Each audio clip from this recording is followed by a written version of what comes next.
Well, the county is warning people about counterfeit Botox after a San Diego woman developed botulism. Joining us now is Dr. Richard Chaffout to tell us about the dangers of opting for a cheaper alternative. Dr. Chaffout, thank you so much for joining us. Of course, good being here. This is just a case of people trying to get cheaper products. Yes. It does not mean it's safe. No, and that's a great point.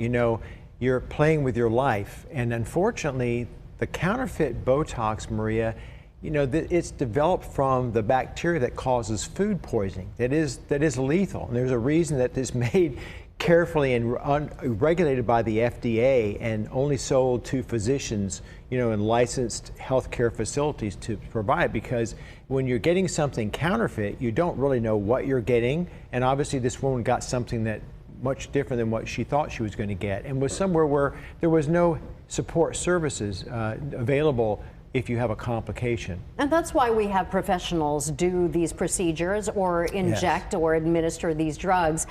For people who don't know what Botox is, obviously we know that it's botulism, but what is it typically used for? I mean, I know that it started for eye issues. It did. Ophthalmologists originally used it for issues, cross-eyed strabismus. It's been used by neurologists for migraine headaches, but most commonly it's used to treat the lines and wrinkles in the forehead, around the eyes. And what it does, Maria, is it temporarily paralyzes the muscles that create those wrinkles. So it's essentially a paralytic agent, and that's why it's critical how this is injected in what areas, and the dosing of it as well. And by who? And by who, yes. Botulism, though, as itself is food poisoning, but it's the kind that you find in broken cans or jars, things like that, right? Yes. And symptoms can be varied. You can start out with some nausea or vomiting, can lead to blurred vision. You can have difficulties breathing. You can have respiratory, cardiac arrest.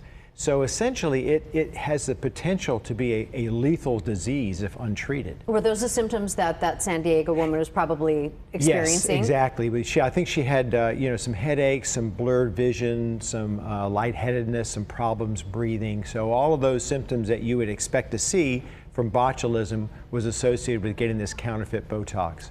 These days you can find almost anything online, from weight loss drugs to skincare to things that should be prescribed by a doctor. Is this something we can do for ourselves at home, and how do we know if we're buying the real thing? So that's a great point. We've said so many times on the show before, Maria, you have to be your own advocate, and you have to realize that you're playing with your life.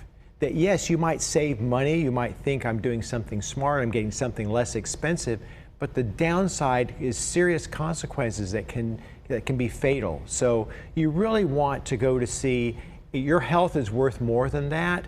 So you really want to go see, a physician, like a board-certified dermatologist, board-certified plastic surgeon, someone that spent years of training and experience, knows the anatomy, knows the product, is only getting products that are made in the United States, that are FDA approved, and are doing that in a licensed healthcare facility. That all assures you that you're going to get the best outcome possible. An example of this is just recently in Riverside County, a mother and a daughter were doing kind of underground silicone injections. Yes. And in this case, it was 2019, and the woman that they were treating, they were injecting, I guess, in her buttocks, but they actually killed her.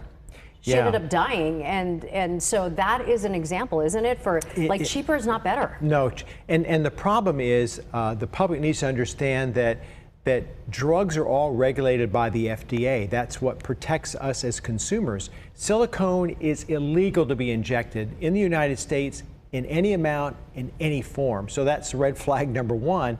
And the second is, you're right, when you inject it in an area like the buttocks, there are all these different blood vessels. Now, what happens is when you inject something and it goes into the lungs, it forms what we call a pulmonary embolus or a blood clot, and it causes multiple examples of that. But the problem, Maria, is silicone, there's no antidote for that. You can't resorb the silicone. So once it gets into your bloodstream and gets into your lungs and you can't breathe, it's a death sentence. And this unfortunate catastrophic situation was completely preventable. Yeah, and that's the thing. That is the bottom line, really, for people, is that if you want these kinds of procedures, seek a professional, right? Right. And make sure that, because they will be the ones to provide you with the the medications, the drugs that are FDA approved. And the other thing, Maria, is complications can happen in the best of hands, in experienced hands, but those of us, board certified dermatologists and plastic surgeons, we're trained in how to handle, number one, how to recognize the complication and how to manage the complication. And in the end, it's really all about one thing, and that's patient safety. Yeah, absolutely. See a professional. Always. A doctor who's trained. That's a good reminder for a lot of people out there. All right, Dr. Richard Chaffout, we appreciate you so much for coming in all the time.